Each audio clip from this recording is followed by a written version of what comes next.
الحمدللہ رب العالمین والصلاة والسلام علی سید المرسلین اما بعد فاعوذ باللہ من الشیطان الرجیم بسم اللہ الرحمن الرحیم الصلاة والسلام علیک یا رسول اللہ وعلی آلک و اصحابک یا حبیب اللہ الصلاة والسلام علیک یا نبی اللہ وعلی آلک و اصحابک یا نور اللہ۔ مدنی چینل کے ناظرین کے لیے ایک بار پھر پیش خدمت ہے پروگرام قرآن پاک ترجمہ و تفسیر کے ساتھ۔ ناظرین، آج کے درس میں سورہ آل عمران کی آیت نمبر 155 سے ہم اپنے درس کا سبق کا آغاز کریں گے۔ ترتیب وار قرآن پاک کی آیتیں، ترجمہ اور اس کے مضامین کا خلاصہ دعوت اسلامی کے اشاعتی ادارے مکتبۃ المدینہ کی پبلشڈ تفسیر قرآن بنام صراط الجنان سے ہم مدنی پھول حاصل کرتے ہیں۔ اللہ پاک عمل کی بھی توفیق عطا فرمائے۔ نبی محترم صلی اللہ علیہ وآلہ وسلم کا فرمان عالی شان ہے، تم مجھ پر درود پڑھو اللہ تم پر رحمت بھیجے گا۔ صلو علی الحبیب صلی اللہ علی محمد صلی اللہ علیہ وآلہ وسلم۔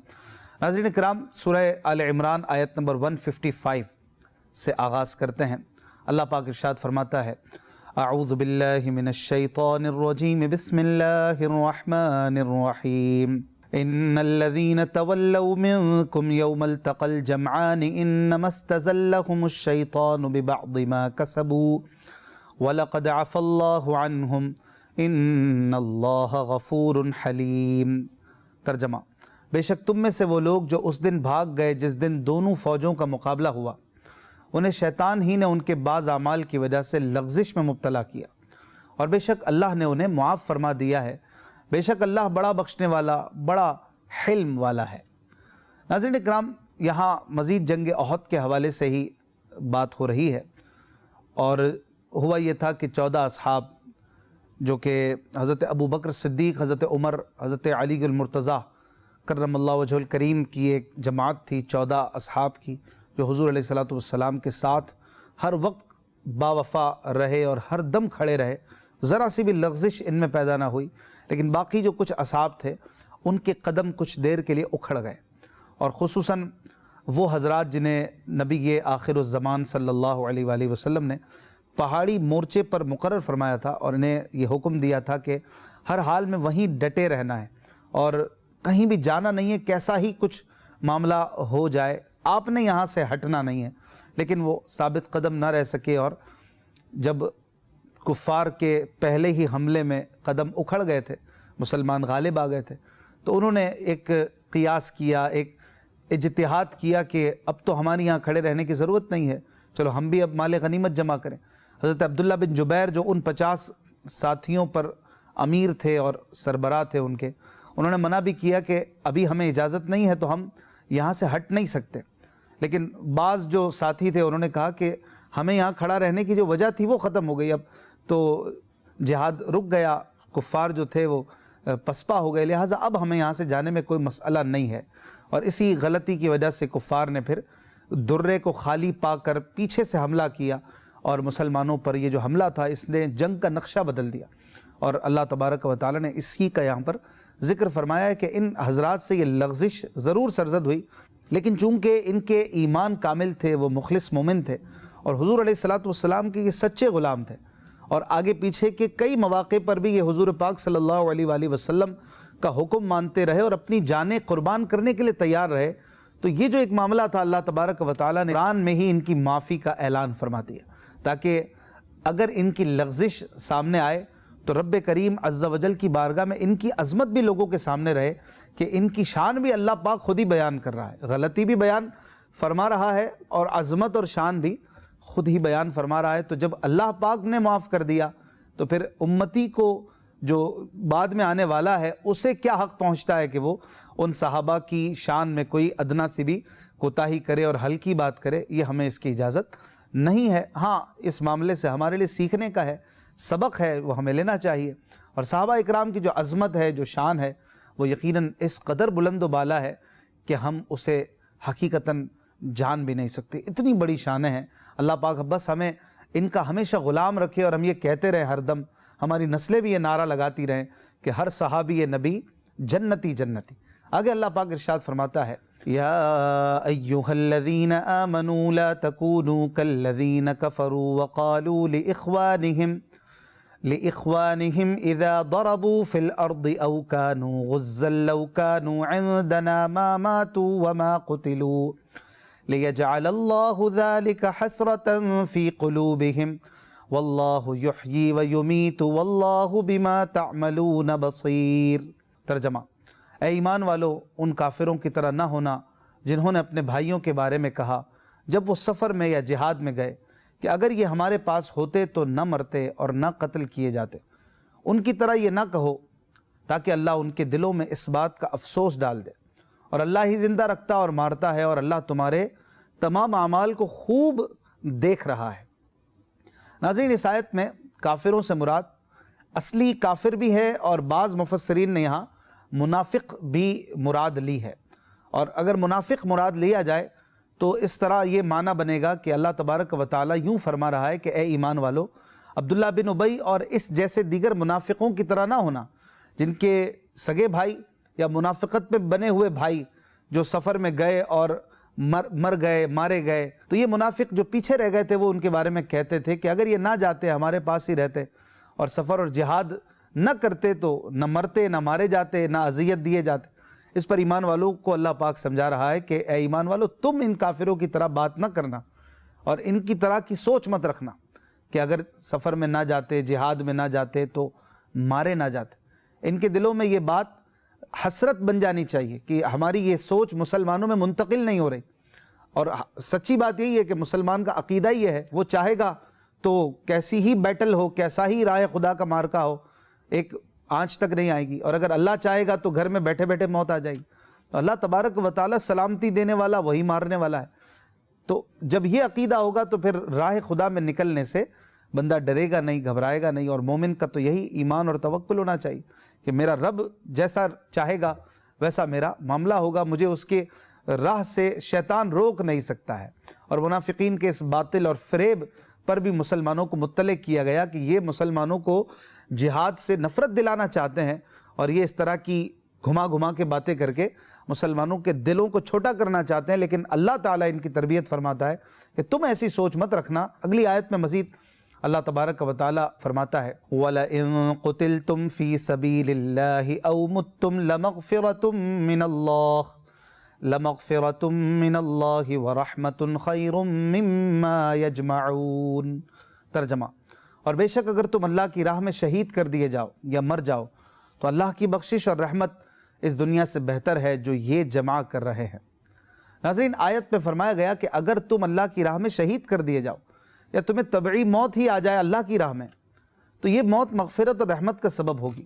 اور ایسی موت دنیا کی سامان، دولت، دھن سب سے بہتر ہے۔ اللہ کی راہ میں مرنا یہ ہے کہ جہاد کے راستے میں موت آئے، اور اسی حکم میں یہ بھی داخل ہے کہ عبادت کرتے ہوئے یا ذکر کرتے ہوئے یا علمی خدمت کرتے ہوئے یا تبلیغ دین کرتے ہوئے بندے کی روح نکل جائے، تو اس حال میں جو موت آئے وہ بھی اللہ کی راہ میں ہی موت ہے، اور اس کا نتیجہ بھی رب کریم کی رحمت اور مغفرت ہے۔ اگلی آیت میں اللہ تبارک و تعالیٰ فرماتا ہے وَلَئِن مُتُّمْ أَوْ قُتِلْتُمْ لَإِلَى اللَّهِ تُحْشَرُونَ۔ ترجمہ: اور اگر تم مر جاؤ یا مارے جاؤ، بہرحال تمہیں اللہ کی بارگاہ میں جمع کیا جائے گا۔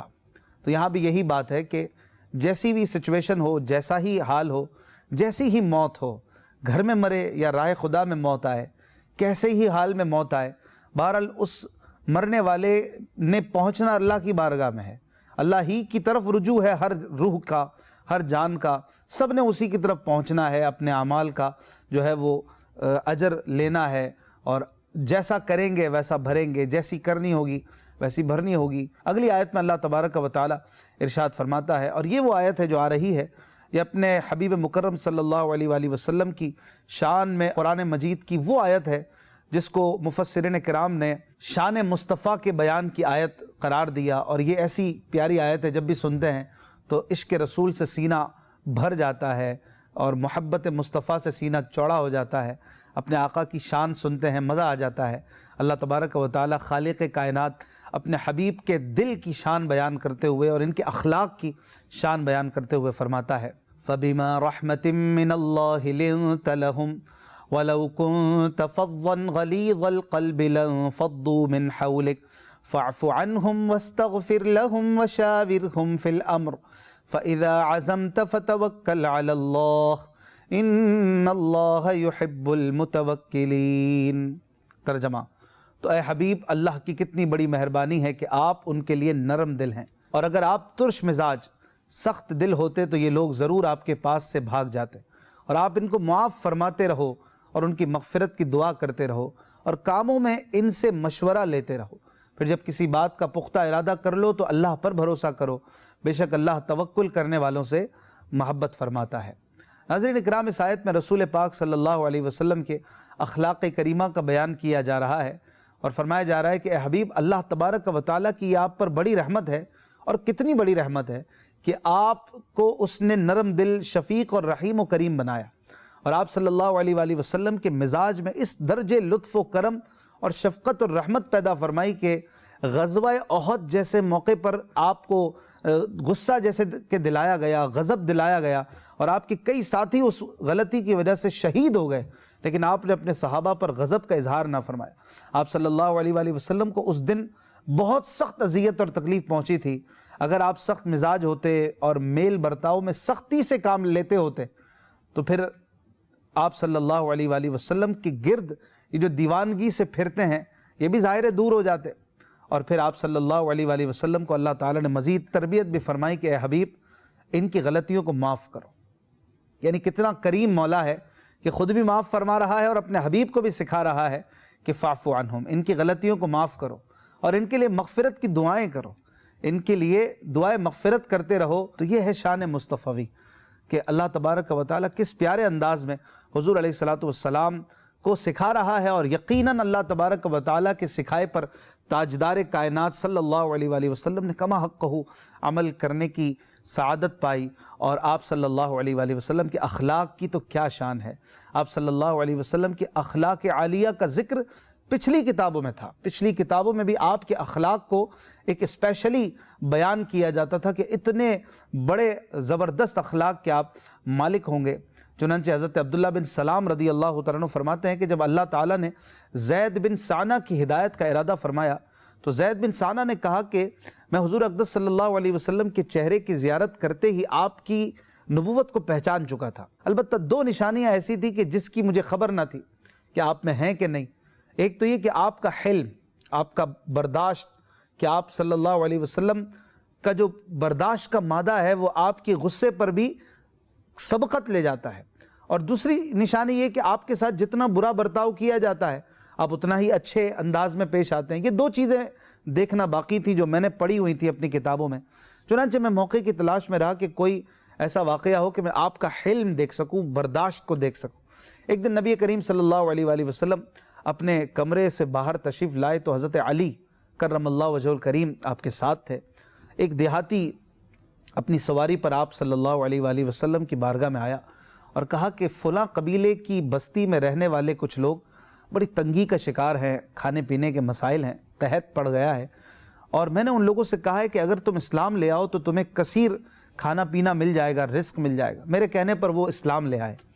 یا رسول اللہ، مجھے ڈر ہے کہ جس طرح وہ رزق ملنے کی امید پر اسلام میں داخل ہو گئے، اگر انہیں اناج راشن وغیرہ نہ ملا تو اسلام سے پھر نہ جائیں، اگر ممکن ہو تو ان کی طرف کوئی چیز بھیج دی جائے تاکہ ان کی مدد ہو جائے۔ حضور علیہ السلام نے اس شخص کی طرف دیکھا، پھر حضرت علی کی طرف دیکھا، تو انہوں نے کہا کہ یا رسول اللہ صلی اللہ علیہ وآلہ وسلم، ہمارے پاس کچھ بچا نہیں ہے جو ان کو ہم دیں۔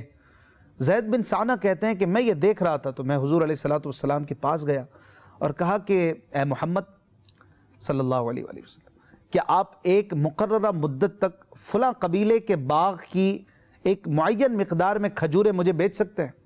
آپ صلی اللہ علیہ وسلم نے فرمایا کہ اے یہودی، ایسے نہیں، میں ایک مقررہ مدت تک معین مقدار میں کھجوریں تمہیں بیچوں گا لیکن کسی باغ کو خاص نہیں کروں گا۔ زید بن ثانہ کہتے ہیں کہ میں نے کہا ٹھیک ہے، چنانچہ حضور علیہ السلام کو میں نے ایک مقررہ مدت تک، ایک پیریڈ تک کے لیے کچھ معین مقدار میں کھجوروں کے بدلے 80 مسقال سونا یہ حضور علیہ السلام کو دے دیا۔ آپ صلی اللہ علیہ وآلہ وسلم نے وہ سونا لیا زید بن ثانہ سے اور اس شخص کو دیا اور کہا کہ وہ اس قبیلے والوں میں تقسیم کر دو تاکہ وہ اپنے کھانے پینے کا بندوبست کریں۔ اب زید بن ثانہ یہ قرضہ دینے والے تھے، حضور علیہ الصلوۃ والسلام نے قرضہ لیا تھا، اب وہ مدت جس میں پیسے واپس کرنے تھے، سونا واپس کرنا تھا، اس میں 2 یا 3 دن رہ گئے۔ زید بن ثانہ کہتے ہیں کہ ایک دن میں نے موقع دیکھ کر مسجد نبوی میں آپ صلی اللہ علیہ وآلہ وسلم کے کپڑے کو دامن سے پکڑ لیا اور تیز نگاہ سے دیکھتے ہوئے کہا کہ اے محمد میرا حق دو۔ عبد المطلب کے خاندان والوں، تم سب کا یہی طریقہ ہے، ہمیشہ لوگوں کے حق ادا کرنے میں دیر لگاتے ہو اور ٹال مٹول سے کام لیتے ہو، تم لوگوں کی تو یہ عادت بن چکی ہے۔ اب ایسی بدتمیزی اور یہ مجال کہ صحابہ کے جھرمٹ میں حضور علیہ السلام سے کوئی ایسے بات کر لے، اب یہ بڑا ایک غضب والی بات بھی ہو سکتی تھی۔ اس دوران حضرت عمر رضی اللہ تعالیٰ عنہ بھی وہاں موجود، اور آپ کی آنکھیں آپ کے چہرے پہ گھوم رہی تھیں اور جلال بھری نظروں سے زید بن ثانہ کہتے ہیں کہ آپ مجھے دیکھ رہے تھے اور آپ نے مجھ سے کہا کہ اے دشمن خدا، رسول اللہ سے ایسی بات کرتا ہے، اس طرح بدتمیزی کرتا ہے؟ خدا کی قسم اللہ پاک نے انہیں حق کے ساتھ بھیجا ہے، اگر مجھے نبی صلی اللہ علیہ وآلہ وسلم کا لحاظ نہ ہوتا تو ابھی اپنی تلوار سے تیرا سر اڑا دیتا۔ لیکن نبی پاک صلی اللہ علیہ وآلہ وسلم پرسکون انداز میں حضرت عمر رضی اللہ تعالیٰ عنہ کی طرف دیکھنے لگے اور مسکرا دیے، اور پھر ارشاد فرمایا کہ ہم دونوں کو اس کے علاوہ چیز کی زیادہ ضرورت تھی کہ تم مجھے اچھے طریقے سے ادائیگی کا کہتے اور اسے اچھے انداز میں مطالبہ کرنے کا کہتے۔ اے عمر تم اسے اس کا حق دے دو، اور 20 صاع کھجوریں یہ زید بن ثانہ کو مزید دے دو، اس کے حق سے زیادہ دے دو۔ چنانچہ زید بن ثانہ کہتے ہیں کہ میں حضرت عمر کے ساتھ چلا گیا، انہوں نے مجھے جو بھی میرا حق تھا وہ مجھے دے دیا اور مزید کھجوریں زیادہ دی۔ تو میں نے پوچھا کہ اے عمر یہ مجھے زیادہ کھجوریں کیوں دی جا رہی ہیں؟ حضرت عمر نے فرمایا کہ مجھے رسول اللہ صلی اللہ علیہ وآلہ وسلم نے حکم دیا ہے کہ تمہیں زیادہ دوں، کیونکہ میں نے تمہیں ڈانٹا تھا، تو اس ڈانٹ کے بدلے میں یہ تمہیں کھجوریں دی جا رہی ہیں۔ تو زید بن ثانہ کہتے ہیں کہ میں نے حضرت عمر کو کہا کہ آپ جانتے ہیں میں کون ہوں؟ تو حضرت عمر نے فرمایا کہ نہیں۔ تو زید بن ثانہ کہتے ہیں میں نے انہیں بتایا کہ میں یہودیوں کا عالم ہوں، میرا نام زید بن ثانہ ہے۔ آپ رضی اللہ تعالیٰ عنہ نے فرمایا کہ اگر تم عالم ہو تو پھر تم نے یہ کام کیوں کیا اور یہ حرکت کیوں کی تم نے؟ تو زید بن ثانہ کہتے ہیں کہ میں نے حضور پاک صلی اللہ علیہ وآلہ وسلم کے چہرے کی زیارت کرتے ہی آپ میں نبوت کی ساری نشانیاں دیکھ لی تھیں، البتہ یہ 2 چیزیں باقی تھیں جو میں دیکھنا چاہتا تھا کہ آپ کا حلم، برداشت اور بردباری آپ کے غضب پر سبقت لے جاتی ہے کہ نہیں، اور آپ کے ساتھ جتنی بری بات کی جاتی ہے، جتنا جہالت والا برتاؤ کیا جاتا ہے، آپ کا برداشت اور آپ کی بردباری اتنی ہی بڑھ جاتی ہے۔ چنانچہ اس حرکت کی وجہ سے میں نے یہ علامتیں ان میں پالی۔ اے عمر آپ گواہ ہو جائیے، میں اللہ کے رب ہونے، اسلام کے دین ہونے اور محمد صلی اللہ علیہ وآلہ وسلم کے نبی ہونے پر راضی ہوا۔ میں بہت مالدار ہوں، آپ گواہ ہو جائیں کہ میں نے اپنا آدھا مال تاجدار رسالت صلی اللہ علیہ وآلہ وسلم کی امت پر صدقہ کر دیا۔ یعنی آئے تھے لینے اور آدھا مال ہی اپنا دے دیا۔ پھر حضرت زید رضی اللہ تعالیٰ عنہ سرکار دو عالم صلی اللہ علیہ وآلہ وسلم کی بارگاہ میں حاضر ہوئے اور کہا کہ میں گواہی دیتا ہوں کہ اللہ پاک کے سوا کوئی معبود نہیں ہے، آپ اللہ تعالیٰ کے رسول ہیں اور پیارے مصطفیٰ صلی اللہ علیہ وسلم کے دامن سے وابستہ ہو کر ایک سچے صحابی بن گئے۔ تو کتنی پیاری ایک حکایت ہے کہ جس میں حضور علیہ الصلوۃ والسلام کا شفقت فرمانا، اس قبیلے پر مہربانی کرنا، پھر ان کے لیے قرضہ لینا، پھر ایک بندے کو لوٹانا، اس کی بدتمیزی کو برداشت کرنا، اور پھر ایک زبردست انداز میں اس کا بھی کلمہ پڑھ کے مسلمان ہو جانا اور آدھا مال راہ خدا میں دے دینا، یہ سب ایک اخلاق کریمہ کی برکت سے ہوا۔ اگر ہم بھی با اخلاق ہوں، ہمارے کام بھی پھر ایسے ہو جائیں، ہمارے معاملات میں بھی پھر ایسی اچھائیاں آ جائیں کہ ہم دیکھتے ہی رہ جائیں۔ اور ساتھ ہی ساتھ اس آیت میں اللہ تبارک و تعالیٰ نے جو بات کی ہے کتنی پیاری ہے۔ اللہ نے اپنے حبیب سے فرمایا کہ اللہ کا کتنا اپر کرم ہے کہ آپ ان کے لیے نرم دل ہیں، ان کے لیے شفیق و مہربان ہیں۔ ناظرین غور کریں کہ اس دل کو کس نے بنایا؟ اللہ نے بنایا، اور وہی اللہ کہے کسی کے دل کے بارے میں کہ اس دل میں نرمی اور شفقت ہے، وہ دل کتنا نرم اور شفیق اور رحمت سے بھرا ہوا ہوگا۔ اور وہی آقا ہمارے مولا، ہمارے ملجا، ہمارے ماوا، ہمارے سب کچھ ہیں، شافع محشر، ہمارے حبیب، ہمارے داور، ہمارے حامی، ہمارے ناصر، اور ان کا دل کتنا رحمت سے بھرا ہے۔ خود ان کے دل کو بنانے والا، تخلیق کرنے والا بتا رہا ہے کہ ان کا دل بڑا نرم ہے، ان کا مزاج بڑا نرم ہے، اور دل میں بھی نرمی ہے، ظاہر میں بھی نرمی ہے۔ مزید اللہ پاک پھر فرما رہا ہے کہ حبیب ان سے مشورہ بھی لیتے رہو، کیونکہ اس میں ان کی دلجوئی ہے، عزت افزائی ہے، اور آپ مشورہ کریں گے تو یہ سنت بھی ہو جائے گا، اور پھر آپ کی سنت پر امت ہمیشہ فائدہ اٹھاتی رہے گی۔ اور جب مشورہ کر لو اس کے بعد اپنے کام کو پورا کرنے میں اللہ پر بھروسہ رکھو۔ تو مشورہ لینا چاہیے لیکن توکل اللہ تعالیٰ کی ذات پر رکھنا چاہیے۔ کیوں؟ اللہ پاک فرماتا ہے اس آیت میں کہ ان اللہ یحب المتوکلین، اللہ تعالیٰ توکل کرنے والوں کو پسند فرماتا ہے۔ ناظرین اکرام، مشورے کا معنی ہے کسی معاملے میں دوسرے کی رائے لینا کہ وہ کیا کہتا ہے۔ جتنے دماغ ملیں گے اتنی زیادہ بات واضح ہوگی، اور کوئی بھی عقل کل نہیں ہوتا ہے۔ آپ کے ذہن میں جو بات ہے دوسرے کے ذہن میں کچھ اور ہوگا، تیسرے کے ذہن میں کچھ ہوگا۔ جب آراء ملیں گی تو کوئی ایک حتمی بات، کوئی ایک بہترین بات سامنے آئے گی کہ کیا کرنا چاہیے۔ تو اللہ تبارک و تعالیٰ نے یہی سمجھایا کہ مشورہ آپ لیں تاکہ امت بھی آگے لیتی رہے۔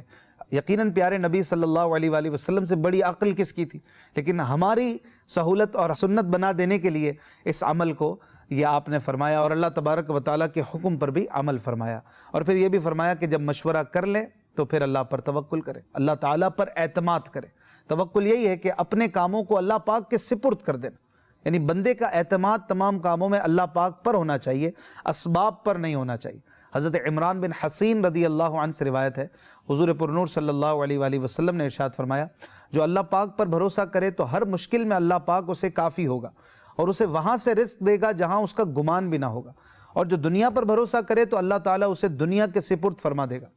حضرت عمر رضی اللہ عنہ سے روایت ہے، نبی کریم صلی اللہ علیہ وسلم نے فرمایا کہ اگر اللہ عز و جل پر جیسا چاہیے ویسا توکل کرو تو تم کو ایسے رزق دے